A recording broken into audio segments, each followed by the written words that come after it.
Welcome to the Hermitcraft recap. My name is Pixel Riffs, our writers XP. Captions on this video were provided by Liara. And now, at least 2 of us have seen Severance, so we're getting at least 50% more of the references the server is making lately. But who needs an Apple TV subscription when you could just watch Hermitcraft? Especially if Rendog ever gets to make a Ted Lasso spin-off about armadillo football. While more people are being sent away, Tango Tech and B-Dubs come back, the purple market becomes more competitive, and a whole third kind of merchant springs up, made up of people trying to take advantage of those who can't reach their bases. So before the permit office finds out where we've stashed our beds, let's take a look at all the events and mishaps that occurred on the Hermitcraft server this week. Starting with Rendog and Zombie Cleo, who see an opportunity to shake a hornet's nest and take it. Yeah. I heard about Jeff. Evaporated. And gone. Sent like 30 million blocks or something. Silly. Right? Yeah. Pretty and insane. We're next. Probably. Wait, what? Pretty much as soon as their Metro Mayhem tribute to Season 2 is done, Cleo tracks down the Permit Office Enderpearl basement in hopes for a good table to turn. But since IKEA recommends 2 people for the job, Rendog is also here. It's really bad when I say this to someone. It's like, I had a plan for what I was going to do to you next. I thought we were even. Yeah. Were we not even? We're always even, Ren, until one of us starts it up again. That's how it works. The plan is to snatch the respawning bed off the group, but just to make sure, they also dig up a full trap right in front of the Enderpearl stasis chamber and even put some pointed dripstone at the bottom. And just in case anyone lands between the spikes, Ren brought buckets of pufferfish, all renamed #FreeJev. That way the officials will quickly exile themselves on the soonest return trip. Cleo even puts armor stands holding blocks over the hole so it looks as close to the actual floor as possible while not having any hitbox whatsoever. Make sure you flooded the base bit. And then, yeah. Oh my goodness. Well, I mean, that got me, so that's definitely going to get them. To further drive the message home, Cleo even re-vandalizes Cubfan's permit billboard, prompting the permit office officials to call a meeting and find the other prank. Oh my lord! Ah! What was that? Hello, Gran? What was that? What happened? What happened? I'm teleporting him back. The 3 actually had their beds set elsewhere, so the full exiling didn't work out, and with armor stands at play, it's not exactly a mystery who could be behind the shenanigans. There's only one person I know that's... It's gotta be Cleo. She's on the server. It's gotta be Cleo. I think you just gave us away. No. We gotta. It's armor stands. They know it was me. What unfolds here is a repeated murdering of Cleo and Ren until the permit office gradually locates their own respawn points by a sort of hot and cold mechanic. And then they exile both, under dubious pretenses. There is some red, though. There is some red there. Yep. Hay bale permit return refused shall be banished. Oh, there it is. Did you just write that, or...? That was actually there. Was that really? Yeah. Which is actually a good thing, given that Jevin has already been going a little insane with loneliness. Long story short, he befriended a salmon head, who he now names Sal. Clearly that stands for Sign American Language, given that no one but Jevin can ever tell what Sal is saying. This is Sal, and he is quite literally taking the internet by storm. The new citizens of New Hermiton happily accept the fish head as their leader, though while Jevin is hunting for diamonds and building a chicken cooker, Ren takes the rightful mayor for a dip in a stew. That's uncalled for. Listen, Jeff, we need to break the spell. This thing has got a hold on you, brother. I'm just trying to help you out, okay? Despite what he'd hoped, this doesn't magically cure Jevin's delusions, but it probably did cure Sal. Not today, Rendog. Not today. Knowing that we had put him in the bunker right before that and put the decoy out. Speaking of Jevin's delusions, in his bid for revenge, Jevin spends a night wrangling skeletons to shoot at creepers, just so he can replace the official Permit Office Exile tapes with an introduction speech of his own, which is as accurate as it is salty. Rendog may have lost the impromptu server-wide game of Bed Wars, but at least he doesn't have to sleep in the Day 1 rubbish dump tower anymore. Instead, after leaping from the aforementioned tower onto the solid blocks just before the river, he finds himself exiled, declares himself too well for the wellness room, and relaxes into the world border lifestyle. Ren actually thrives in exile, constructing a houseboat from which to bait a very specific fish. Jevin was expecting to be grilled by the permit office, not have his new castaway mascot grilled over some hot coals. Despite Ren hosting an intervention/dinner party, it seems like there's trouble in paradise already, but they're still plotting ways they can force the Poe overlords to exile themselves to the Borderlands more permanently. Doc M77, meanwhile, is doing everything in his power to make any chance of exile very temporary, including an arrangement of chunk-loading ender pearls that makes it look like the machine is buffering. And the pearls just constantly rotate in and out of this chunk here. This is the chunk we want to keep loaded for 20 ticks. Voluntarily warping himself to the border via the end portal, he approaches Zombie Cleo like they're an uncontacted tribe, trying to sell them access to items the Exiles haven't built back up yet, but unaware that Cleo has their own solution in mind. Before Doc's eyes, Cleo seemingly summons a series of items just by typing them in the in-game chat, which is later revealed to be a combination of Joe Hills, the end portal, and some careful planning. Where's Joe? Can I get B-Dubs' horse from your thing? You can bring him over in your pig vessel. Beat up his horse? What on earth is this magic? What? Oh look, it's B-Dubs' horse! Or at least the ghost. Oh, B-Dubs' horse, climb 10's ghost. There we go, excellent. Doc still has a careful plan of his own, and once Cleo is done explaining dropshipping, Doc drops an actual ship right at the edge of the world, stocks it with shulker shells and mending books exchanged for stacks of sand, then builds his own return teleporter using the wireless redstone technology he's showcased in previous weeks, which is a much fancier version of begging someone in live chat to go to your base and flip a trapdoor. We're stuck at the world border. Trust the technology, I say. Azuma Void uses much simpler wireless technology to get home. He just dies to respawn at his bed.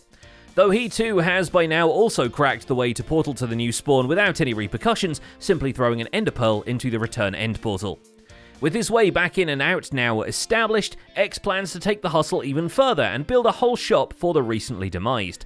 Might as well, since his home-based Logland is essentially a farming array for anything you'd want to farm, and also is pretty much finished.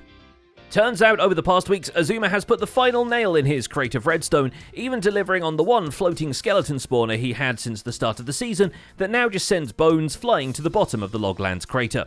This thing is painfully slow in the daytime. Oh, and there it goes, and there go the skeletons. So expansion into the new lands makes perfect sense, as long as you don't take into account that he wants to sell stuff to people that haven't got any money. So I'm thinking we're going to get some of our fellow neighbors around here to do some shenanigans, and if you got any ideas for shenanigans? What they do have is a Joe Hills, who will happily throw an ender chest, an anvil, some armor stands, and a live horse into the end portal if it means confusing Doc M. He even throws himself through, just to prove Doc isn't the only one with reactive ender pearl technology. Thanks, Joe. This has been glorious. Yeah, no problem. Here, can we put my stuff in an ender chest and then you can kill me back? Yeah, sure. Yeah. Joe commissioned a redstone engineer to design him a cat-free ender pearl teleporter that detects when he relogs twice in a row and warps him home to Homedale. Which is coming along in leaps and bounds thanks to Joe not having been permanently flung 29 million blocks away from it. The central building even has a Lumen-esque logo now, so welcome to Joe Mott, which now has even more interiors, staircases, and custom glowberry trees than before. In Joe's ostensible museum of technology as part of our electromagnetic spectrum installation, I started thinking maybe I'll put some signs in with plans. Joe explores more unusual forms of travel as he, Azuma, and Corrales team up to complete their section of the Metro Mayhem parkour, inspired by the many builds of Hermitcraft's first season, including some netherrack tentacles to fling yourself from. But his other duties are to the people, that is, the people who don't want to operate under the yoke of the Permit Office. With Jevin, Cleo, and Rendog exiled, Joe and Vintage Beef are the only people in close enough proximity to represent Nopo as they come to the debate table opposite Cubfan, Skizzleman, and Good Times with Scar. Etho steps in to moderate, although he was never one to do anything in moderation, so he decides to decorate the room with end crystals, in case either party wants to end the meeting in a hurry. Make things a bit more interesting. Oh my god. Oh, peaceful, huh? Why are we allowing this to happen? If anyone gets out of line or things get heated, we all have the option. It's here. The inevitable communication breakdown leaves Beef and Joe respawning, fortunately, at their beds. So Beef has plenty of time to continue work on his stronghold base and draw up plans to rage against the machine. Oh, I'm over here in my, temporary library. I guess this is the only library I have in this building. While all this is happening, one can be forgiven for wondering where is Grian in all this, and well, time zones aside, we've been skipping a lot of his own base progress. And can you blame us? The server splitting in half generally is the bigger news, but credit where it's due, he's been toiling away at his side of the Magic Mountain for a couple of weeks to impressive results. Some of it even went into figuring out the mechanical side of it all, as he decides to accomplish a self-replenishing furnace base experience farm. That's an autocrafter, a kelp farm, a kelp smelter, and a cactus farm. Though surely this is no problem for the master of industry. I'm a titan of industry. Check this out. I have copied a tutorial. The other permit colleagues are not far behind, as Good Times with Scar digs into the square footage of his zoo base to deliver the first line of the central street, decorated as per tradition with flower pits and pebbled walkways. All things he will miss when he inevitably gets stuck in the Exile side of the server again. I'm going to the wellness room. I think B-Dubs got lost. Thank you, B-Dubs. B-Dubs, I was losing my mind in Exile. Oh my gosh. You were in Exile? Dude, you just sent me 20 million blocks. Oh my God. I did? Yeah. Impulse SV is determined to stay on this side of both the server and the Popo's good graces, so he restocks his quartz shop, eyeballs his to-do list, and decides he'd better hide an ender pearl chamber somewhere nearby, just in case he gets shipped off to the ends of the earth while he still has work to do on the cyberpunk city. All right, emptied all the boxes of diamonds, and we've got 169 diamonds. Nice. The Pixel Pulse Valley power plant gets a delightfully Doc Brown-looking central generator, where the display of redstone lamps is only a background to the laser light show, created by having a bunch of guardians rotate around an area where they can occasionally see a squid. It's a good thing they don't target the end crystal he places in the center. I mean, what are they, Cub fan? Pearlescent Moon's Punk is of the solar variety, and the latest expansion to her base is definitely all about green energy, because it's a moss farm that energetically produces all the bone meal she could possibly ask for. Shortly after that, though, she emerges from the base to discover it's been used as advertising space in the latest set of Purpa-fueled pranks between herself and Smallish Beans. She moved the Purpa monster back above Joel's base, but hanging upside down in Australian fashion. That's really annoyed me that I was logging in and seeing that, Pearl. And in response, Joel parked a dog blimp next to the cat bus and uses it to sell even more Purpa. Another stock, but you don't have a permit, Joel. Well, what are they going to do? Exile me? God, that'd be crazy. No, they can't. They've got to find and kill me first, and no one can kill me. With the looming presence removed from his base, Joel can at least focus on filling in the interiors of his skyscraper town, which is a valid strat since the permit office can't exile him if they can't find him in this labyrinth of a building. That's what you get when you let him cook. What you get when you let Pearl cook is an award-winning chef. You see, Tango Tech returns to the server and brings with him a few towering chef hats to reward the most diligent players of the Hungry Hermits minigame with, if only so they will stop breaking the health code. Amazing. I've been waiting for this moment. Yes! To make him logging back on even more epic, Tango has prepared plenty of materials for the main build of his base, the outer shell for his redstone manufacturing plant, a giant steampunk factory.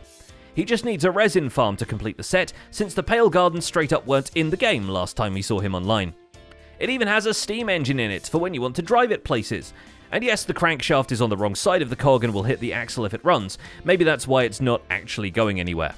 Fortunately, Tango is around to help another returning player. B00 steps back into the game after taking some time away for the health of his hands, only to find Doc M's warden prank has turned his base into a low-budget horror film. Who's got two thumbs and a forest full of wardens? Oh, we got some stuff to deal with. This is a welcome back moment. Hey! Between him and Tango, they fish a bunch of them to death, occasionally their own death, and by the time Impulse, Gemini Tay, and Joe Hills appear, they've narrowed it down to just discovering where the wardens are emerging from and blowing the whole thing to pieces with TNT. Well, that's the last TNT right there. Okay, is it gonna do it? We're going in!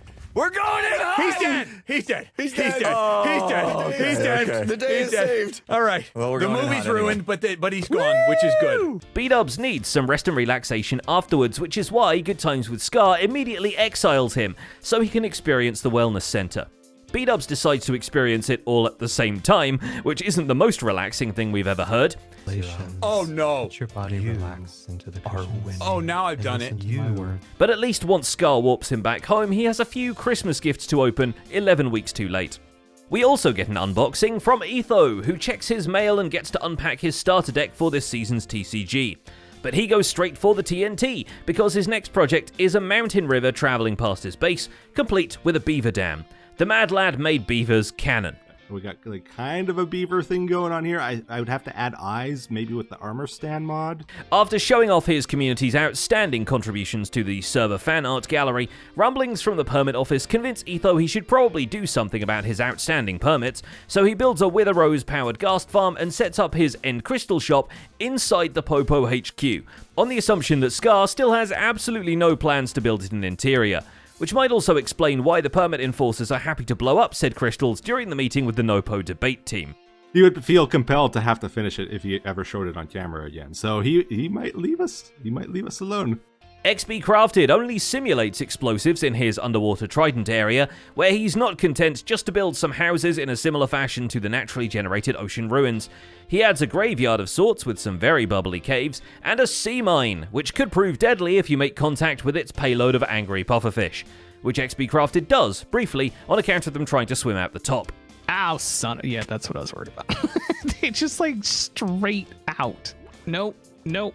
Thank you. And finally there's Mumbo, who we've always suspected had a lot of fans. I now have a huge variety of different fans of different sizes and speeds to choose. Inspired by the animated fans other Redstoners have cooked up, he rebuilds the fan attached to the surplus Megacorp factory and enjoys it so much he decides to fan cool his supercomputer as well. I don't know, it seems like future technology. I love it. There's enough room for water cooling and even tree cooling in the other components of the PC tower, and he finds plenty of places he can animate in similar fashion to the fans. But then Azuma shows him how to animate people, thanks to the magic of the Armor Stand book, and Mumbo gets to work making Big Ron wave. What he didn't expect is to be heckled by his own creation. For a second we thought we might have had a Pinocchio on our hands. What? Is this like a pulse length problem? How is this still going wrong? Oh my goodness! That's it, I'm sleeping this one off, alright? And that's about it for this week's recap. Our writer is LoyXP and my name is Pixel Riffs. Captions on this video were provided by Liara. Don't forget to leave a like while you're still here, and subscribe so you won't miss future recaps. Thanks for watching, and we'll see you next week.